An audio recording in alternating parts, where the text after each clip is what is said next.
Episode 29. "Who can it be, though?" said Hermione in a quiet voice, as though continuing a conversation they had just been having. "Who'd want to frighten all the squibs and muggleborns out of Hogwarts?" "Let's think," said Ron in mock puzzlement. "Who do we know who thinks muggleborns are scum?" He looked at Hermione. Hermione looked back, unconvinced. "If you're talking about Malfoy—" "Of course I am," said Ron. "You heard him. You'll be next, mudbloods. Come on. You've only got to look at his foul rat face to know it's him." "Malfoy?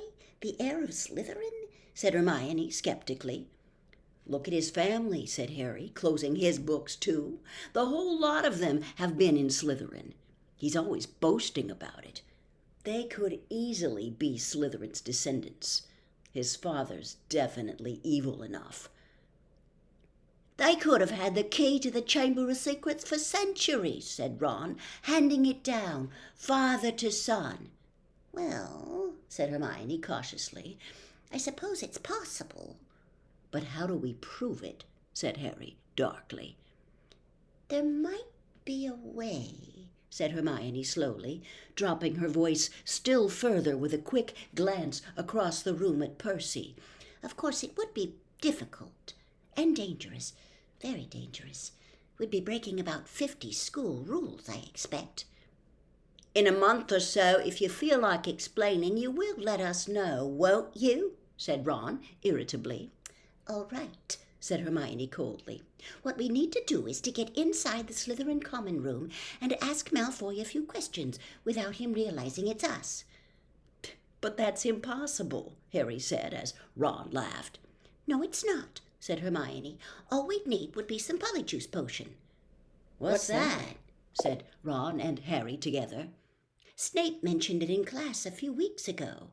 "Do you think we got nothing better to do in potions than listen to Snape?" muttered Ron. "It transforms you into somebody else. Think about it.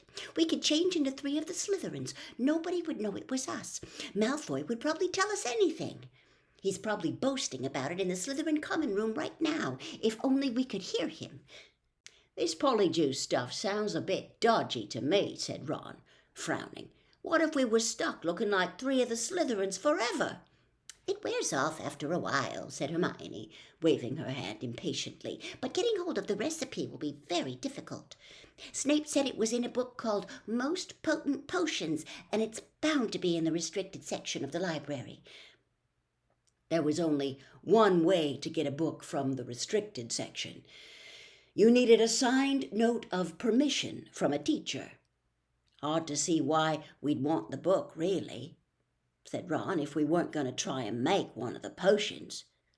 "I think," said Hermione, "that if we made it sound as though we were just interested in the theory, we might stand a chance."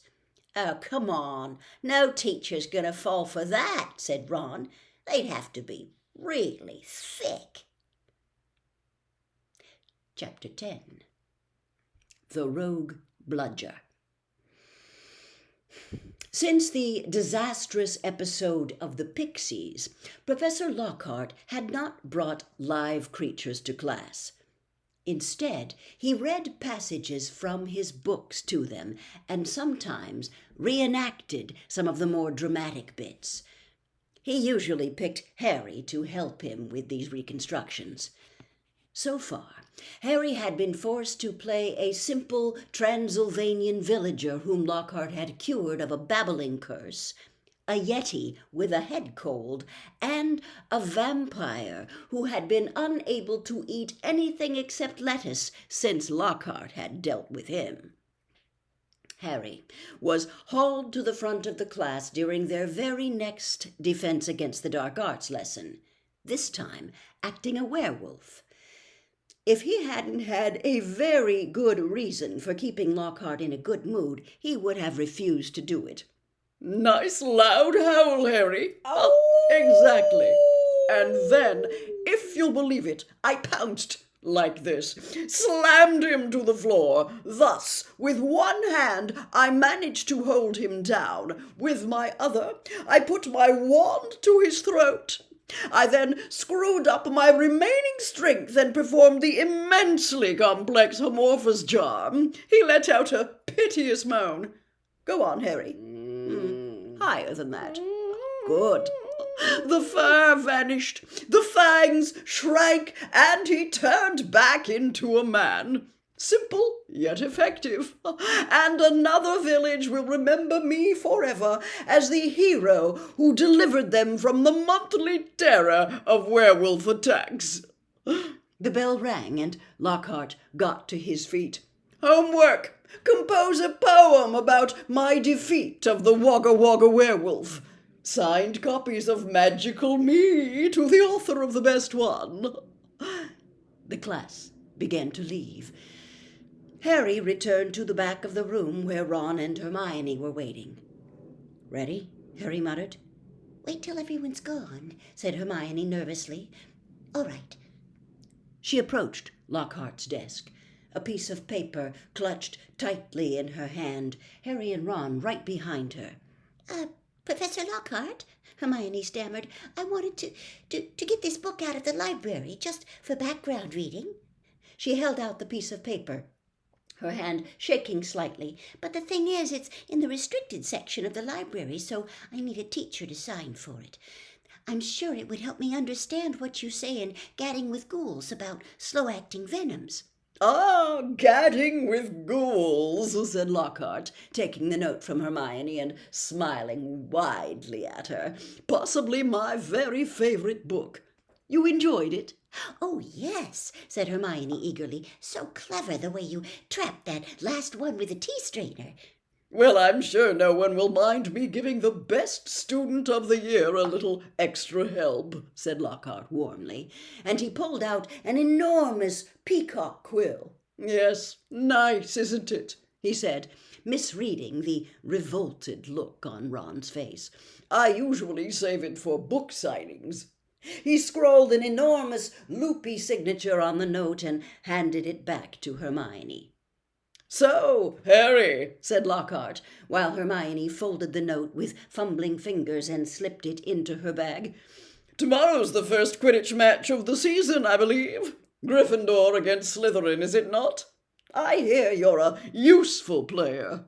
I was a seeker too. I was asked to try for the national squad, but preferred to dedicate my life to the eradication of the dark forces. Still, if you ever feel the need for a little private training, don't hesitate to ask.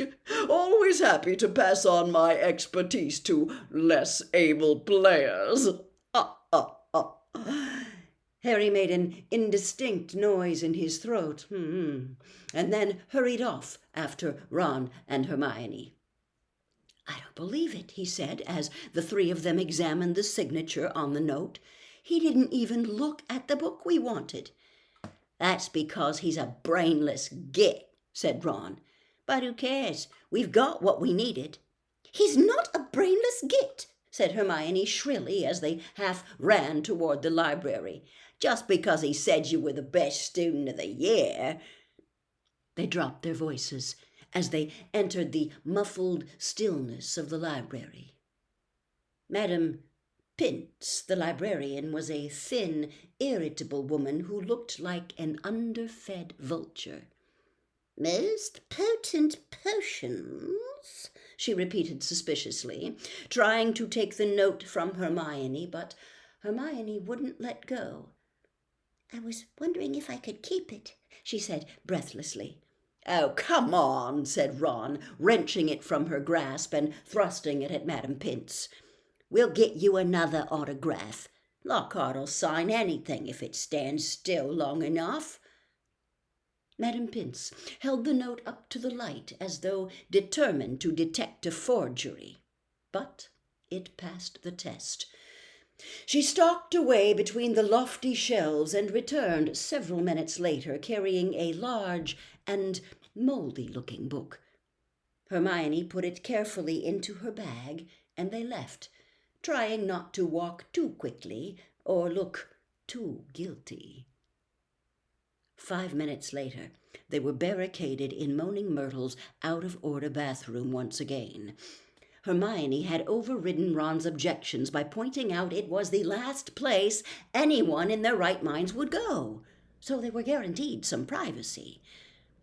Moaning Myrtle was crying noisily in her stall, but they were ignoring her, and she them. Hermione opened most potent potions carefully, and the three of them bent over the damp-spotted pages. It was clear from a glance why it belonged in the restricted section.